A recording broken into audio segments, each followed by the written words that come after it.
Hello दोस्तों, Maurya civil अकादमी के online class में आप सभी का स्वागत है। आज जेपीएससी मेंस पेपर 2 हिंदी भाषा एवं साहित्य Hindi language and literature paper के कहानी सीरीज में आज की कहानी है भीष्म शाह ने कृत चीफ की दावत। इस कहानी के मुख्य कलाकार हैं शामनाथ, उसकी पत्नी और शामनाथ की बुढ़ी माँ। शामनाथ के घर में दावत है। उस दावत में शामनाथ के ऑफिस से उनके चीफ गेस्ट और कुछ महत्वपूर्ण लोग जो है आते हैं।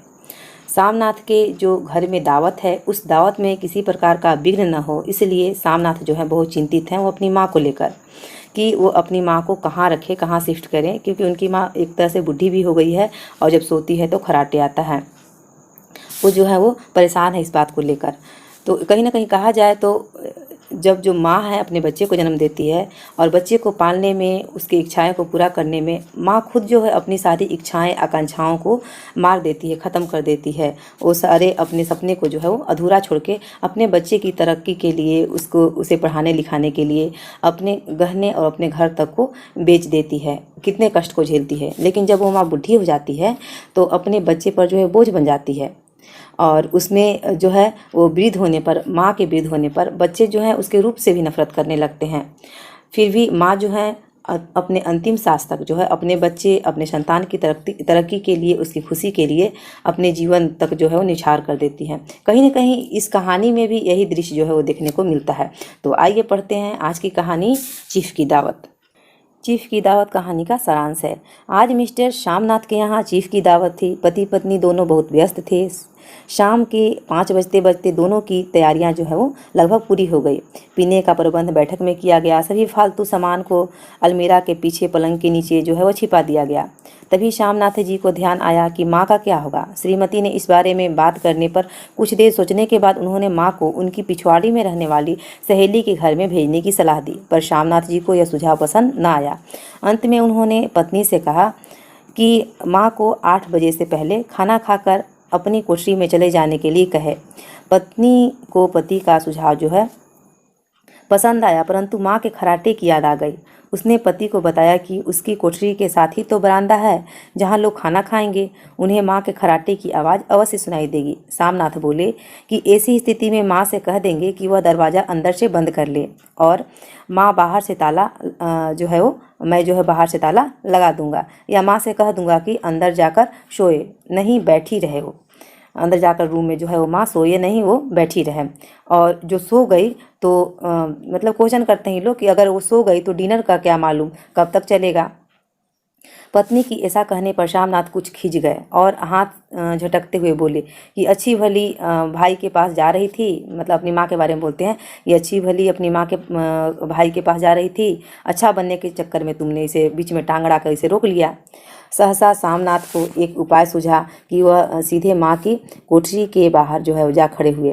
तो शामनाथ जो है उन्हें एक सुझाव सूझा और वो सीधे माँ के पास चले गए और वो माँ के साथ ही खड़ा हो गए जाकर। माँ दीवार के साथ ही एक चौकी पर बैठी हुई थी, दुपट्टे से मुंह लपेटे हुई थी, माला जप रही थी। शामनाथ ने माँ से कहा कि आज अपने काम से जल्द जो है निपट ले और बरामदे में चली जाना। हम लोग पहले बैठक में बैठेंगे, फिर जब हम आएंगे तो तुम गुलस खाने के मार्ग से बैठक में चली जाना। साथ ही माँ को जल्द न सोने के लिए भी कहा, क्योंकि उसके खराटे की आवाज़ दूर तक जाती है। शामनाथ जी ने अब माँ को कुर्सी पर बैठना सिखाया, साथ ही न नंगे पाँव और न खड़ाऊँ पहनकर सामने आने को कहा। वेशभूषा की भी चर्चा की गई। माँ को सफ़ेद सलवार और सफ़ेद कमीज पहनने के लिए कहा गया। शामनाथ ने यह भी कहा कि अगर साहब इधर आ भी गए तो कुछ पूछे तो चुपचाप नहीं रहना, उनकी बातों को ठीक तरह से जवाब जरूर देना।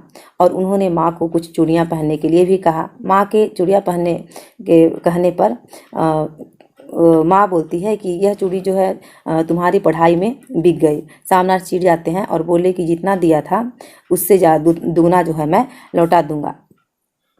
7 बजते बजते अतिथियों का आना जो है वो, अतिथि जो लोग हैं वो लोग आना शुरू हो गए। पार्टी के जो पार्टी है उसमें रंग जम रहा था। किसी को पर्दे पसंद आ रहे थे तो किसी को सोफ़ा कवर, तो किसी को सोफ़ा कवर का डिज़ाइन पसंद आ रहा था और सजावट की चर्चा भी हो रही थी। और इस तरह हंसते हंसते खाते पीते जो है 10:30 बज गए। खाना खाने के लिए बैठक से बाहर निकले बरामदे में पहुंचकर शामनाथ ठिठक गए। कोठरी के बाहर बरामदे में माँ कुर्सी की सीट पर दोनों पांव रखे सो रही थी। मुंह से लगातार खराटे की आवाज़ सुनाई दे रही थी। माँ का सिर दाएं बाएं झूल रहा था। देखते ही शामनाथ को क्रोध चढ़ाया, पर मेहमान के सामने वे चुप रहे। कुछ स्त्रियां खिलखिलाकर हंसने लगी। इतने में चीफ ने धीरे से कहा, पुअर डियर। हड़बड़ा कर माँ उठ बैठी। वह बहुत ही घबराई हुई थी। शामनाथ ने उन्हें अंदर जाकर सोने के लिए कहा। मुस्कुराते हुए चीफ ने उन्हें नमस्ते कहा। माँ एक हाथ से दुपट्टे के भीतर माला पकड़ी हुई थी। चीफ ने अपना दायां हाथ आगे बढ़ाया, पर माँ दायां हाथ कैसे मिलाती, उसमें तो माला थी। घबरा कर माँ ने बायां हाथ आगे बढ़ा दिया। साहब ने वही हाथ पकड़ा और कहने लगे, how do you do. Shamnath ने माँ से उत्तर देने के लिए कहा, परंतु माँ धीरे से बोली, हाउ डू यू डू। सब हंसने लगे। शामनाथ ने बताया कि माँ गांव की रहने वाली है। साहब ने माँ को गांव के गीत सुनाने के लिए कहा। बेटे ने टप्पे गाने को कहा। बेचारी माँ कभी बहू को देखती और कभी बेटे को। फिर एक पुराना विवाह का गीत गाने लगी। देसी स्त्रियां जो है वो हंस उठी। माँ 3 पंक्ति गाकर जो ही चुप हो गई। साहब ने पुनः गांव की दस्तकारी के बारे में पूछा कि उन्हें बहुत अच्छा लगता है दस्तकारी। तो शामनाथ ने माँ को फुलकारी लाकर दिखाने के लिए कहा। वो फुलकारी ला कर दिखाई, जो कि बहुत ही पुराने थे, फटे हुए थे।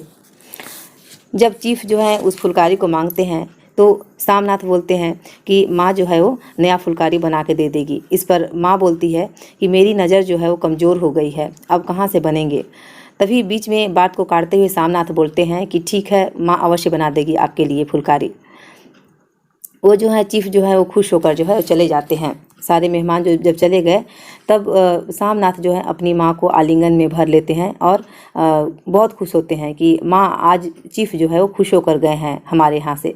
माँ जो है वो रोते रहती है और बोलती है कि बेटा मुझे अनाथ आश्रम में छोड़ दे, क्योंकि मैं तुम्हारे रास्ते में जो हूँ वो बाधा हूँ, तुम्हें कष्ट दे रहा हूँ। तभी फिर जो है शामनाथ जो है वो गुस्सा करता है और बोलता है कि सब यही बोलेंगे कि ये माँ को भी नहीं रख सकता, तू मुझे बदनाम करना चाहती है, और अगर तुम चली गई अनाथ आश्रम चली गई, वृद्धाश्रम चली गई, तो फिर साहब के लिए फुलकारी कौन बनाएगा।